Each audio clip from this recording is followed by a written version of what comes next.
teacher perceptions of effective reading strategies for English learners.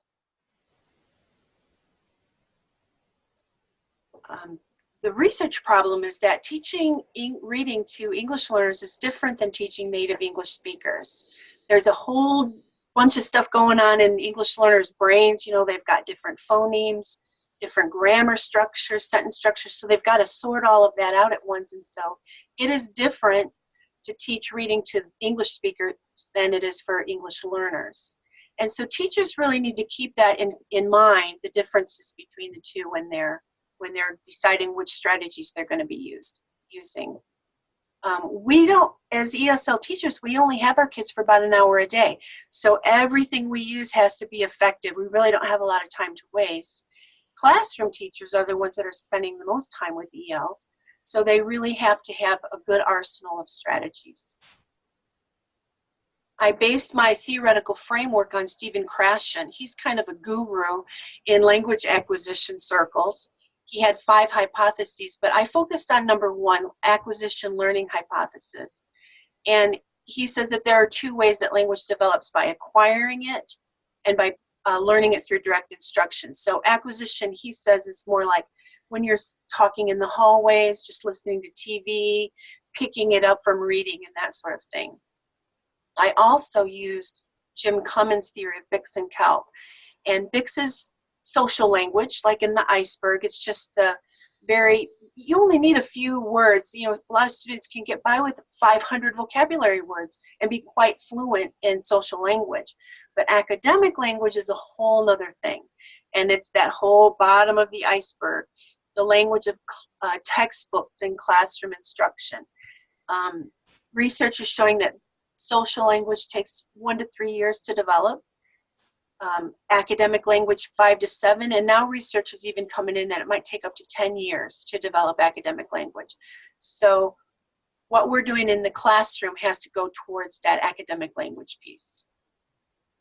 My research questions are: what are teachers' perceptions regarding best practice reading strategies for ELs, and which strategies are they using, and what method are they using to determine effectiveness? That the reauthorization of Every Student Succeeds Act in 2015 really changed things for English learners. We had accountability measures before, but now it's like accountability measures on steroids. Every school is going to have the district report card, 20% for each indicator. My district, we don't have high school. Our students go to county high school, so you have to take Ready to Graduate off the table. That brings us down to 4 indicators of 25% each. My district has 3.2% ELs. So that means 3.2% of our population is going to count for 25% of that district report card. That's huge. I mean, that's mind-boggling what we need to think about in all of that. Also on this page, I just wanted to look at that chart that I have, the English Language Proficiency Assessment. We had to show growth with English learners before. We had AMOs, we had to show some growth, but now there's a growth standard. So a student may show growth, but not enough. So that's a whole nother piece of this accountability measure, is that they have to show that growth standard every year in order for this report in the report card. So that was the rationale. In the review, I wanted to look at some of the legislation because before 1974, there really was no educational plan for ELs. You could just look them over completely, push them off in the corner, sink or swim kind of thing. And in 1974, with Lau v. Nichols, that really started changing the face of education for ELs and putting all of these standards into place. And then there are the different strategies that I reviewed in my literature. For the methodology, this was a qualitative phenomenological research because I was looking at perceptions of teachers about effectiveness of these various strategies. I used a 5-point Likert scale with a not applicable option as well. I had individual interviews and a focus group. And the demographics of my district are here. You can see that 3.2% ELs. We have 5 schools in the district, and the 2 schools up on our north side really have a low population of ELs. I don't know why.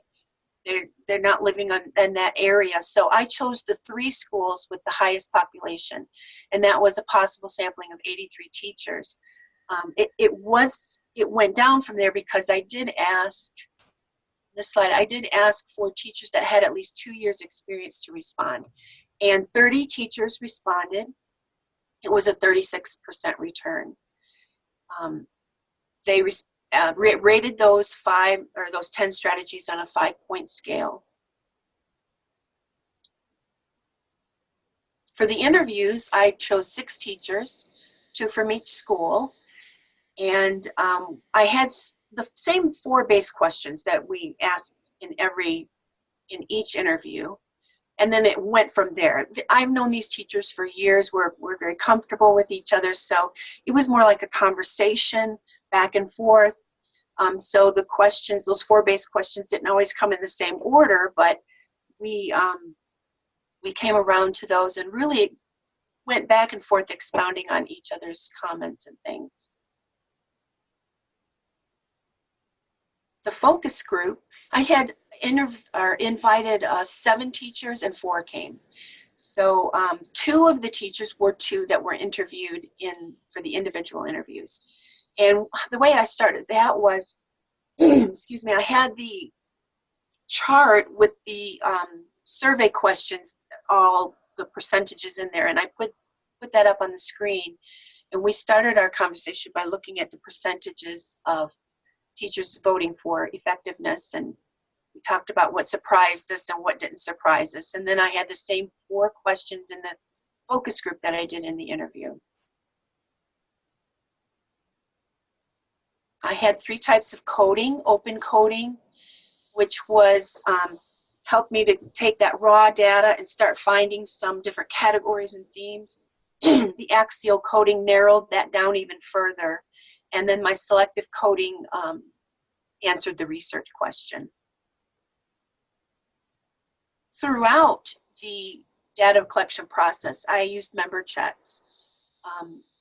There wasn't a lot of nuance in some of the statements about strategies, so I would clarify, ask, did you mean this? But pretty much it was straightforward. But I would go in to see them during their plan times and say, this is the statements that you made, and we would talk about that a little bit back and forth, but really not much had to be changed or clarified from that. The audit trail, I had all of my responses kept. I have recordings from the recordings of the sessions. I've kept all of that. Excuse me. And I used memo writing.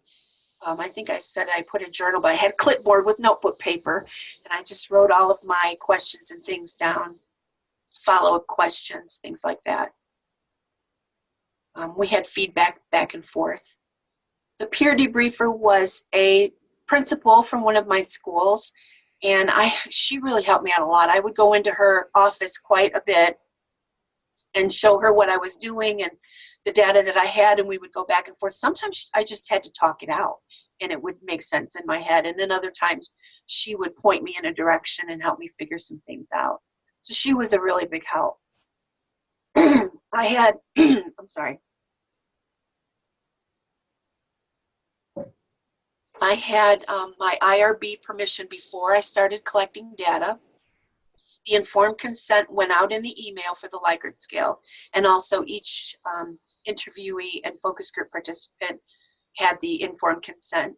I used Rev Recorder on my phone. One of the other group members from Dr. P's group here recommended it. Was really good. So that was right in the middle of the table. They all knew that they were being recorded. I didn't identify any teachers or students in my research. And I just put my research questions here again to be reminded on. I'm looking at teacher perceptions regarding best practice reading strategies, what strategies are being used, and what methods are they using. This is, so for research question 1, this is the survey results. You can see the 5 points started with this is not effective, I will not use it again, all the way up to 5, this is in my regular rotation. And then the percentages of people who rated that.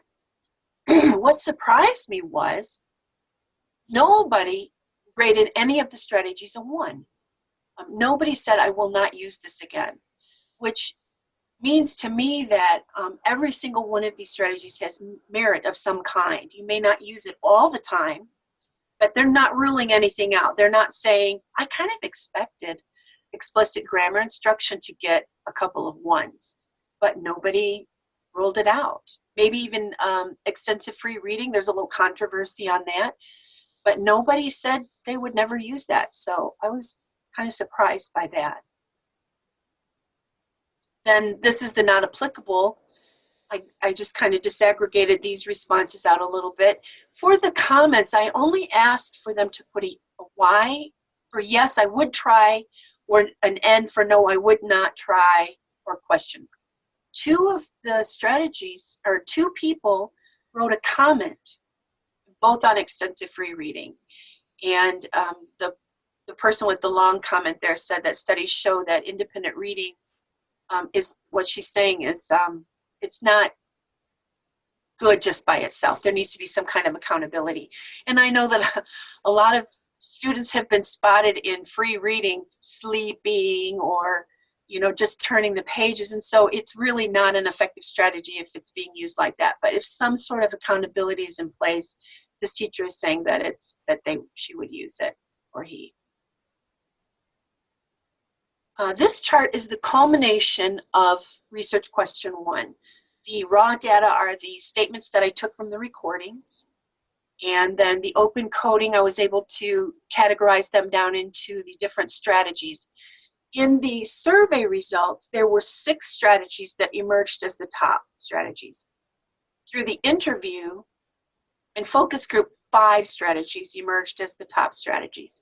So the top 3 there are the language learning again being direct instruction, and then the bottom 2 are language acquisition, incidental sort of picking up of language. And it answers the question, what are the perceptions, teachers' perceptions? And that answer is teacher perceptions of best practice. EL reading strategies include specific language acquisition and language learning strategies. So they're using specific strategies in their teaching of reading. And on this page, I wanted to point out, this is for research question 2, which strategies are being used, and since that survey was anonymous, I asked them to tell me what they're using, and these are the strategies they're using. And you can see in the subject area, the K and 1 teachers, they teach all the subjects. But the 4th grade teachers at that level, they team teach. So one teacher does math or ELA and social studies, and another one does science and math. And I deliberately chose math teachers for this, even though it was reading strategies, because math is just not computation.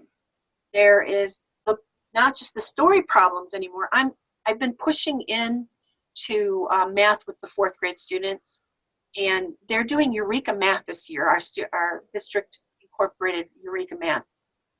Wow, that is really something. They have to read the story problem, then they have to write the math problem from the words, solve the math problem, and then write a sentence to describe the math problem.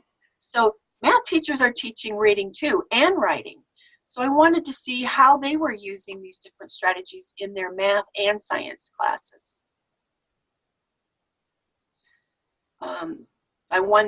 The second interview question was, how are you choosing strategies? How do you know which ones you're going to use? And these are some of the comments that they made.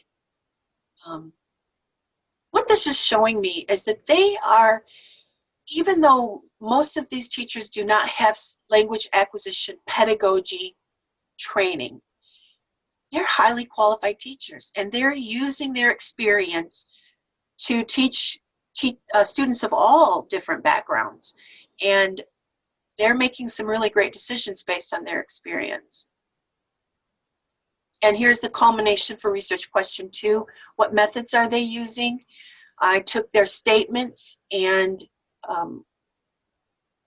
categorized them down with open coding. Here are the categories that came out. Formal assessments, which are data-based, grades, tests, quizzes, things like that. And then the informal assessments like exit tickets, their journals, and observation are formative. And so a very small amount of assessment is actually data-based. Most of it is teachers' experiences. They're on the spot making these decisions about whether these strategies are working or not. And I didn't put in the statements, but one of the teachers just said, you know, if I get that deer in the headlights look, then I know it's not working. So they're just using that observation right on the spot to determine effectiveness. I also, you know, I only really reviewed a few strategies. There are tons of things out there that are research-based to work for ELs. So I asked them, what else are you using that, you know, might be good for us to look into further? And these are some of the things that they said. Oops, I'm sorry.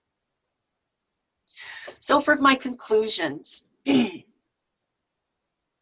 for research question 1, what are their perceptions? The survey data revealed those 6 strategies that came out to the top: schema, vocabulary, teacher read-alouds, fluency, implicit grammar instruction, and thematic unit. And I've shown you how they categorized down to language learning or language acquisition. And then the interview and focus group came up, showed those 5 strategies that those particular teachers have chosen to be the most effective in their usage, in their experience. For survey question, or for research question 2, the first part, what strategies are they using? This particular chart I actually used for survey for research question 1. And as I was figuring out where all of my data was going to go, I printed my charts and everything and cut them apart, laid them out, and then I color-coded my research questions and went through and decided where everything was going to fit. And this did fit in research question 1, perceptions, but it also, I think, works for 2. And so this is the strategies that they're using. And the interview and focus group showed those 5 strategies that came out as the top. And only one was omitted by the interview and focus group people, and that was explicit teaching. Nobody in my participants chose that one as a strategy, as a top one. The second part of that research question 2, the conclusions are that teachers are using very specific data-based and formative assessments when they're determining effectiveness. And, you know, it should be noted that a strategy that works today may not work tomorrow, and it may not work with this kid, but it may work with that one. So you have to be flexible in how you're putting all of that together.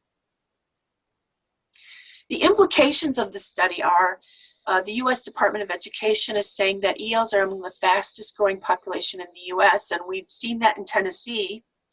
It's growing very quickly. Nearly 10% of all students in the U.S. are ELs. And, you know, I live here in Cleveland. Last school year, they had 500 ELs walk in the first day of school that they did not know were coming.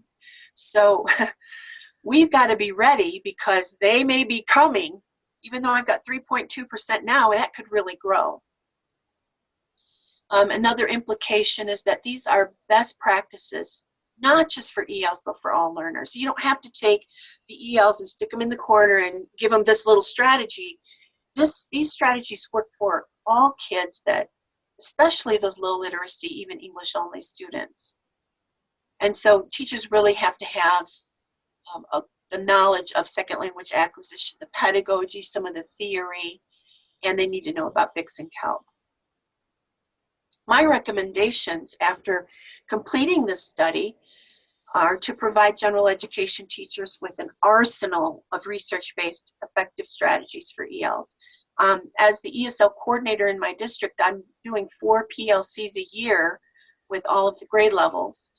And I want to put together sort of a toolbox or a research packet with the list of these research-based strategies and things that they can just say, hey, I'm going to try that today, or I'm going to put that in this lesson, something that they can just reach in and grab.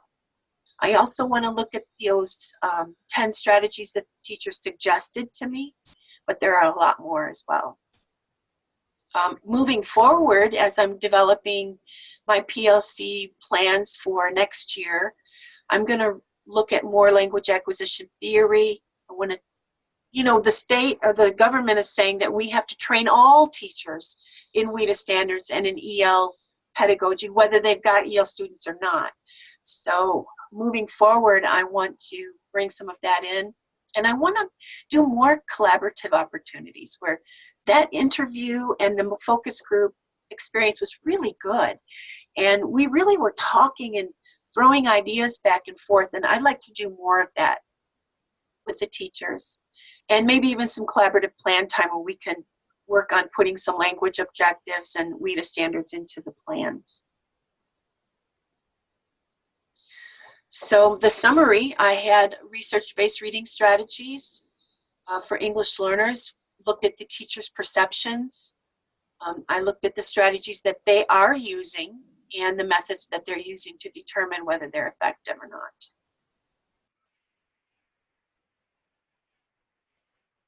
That's it.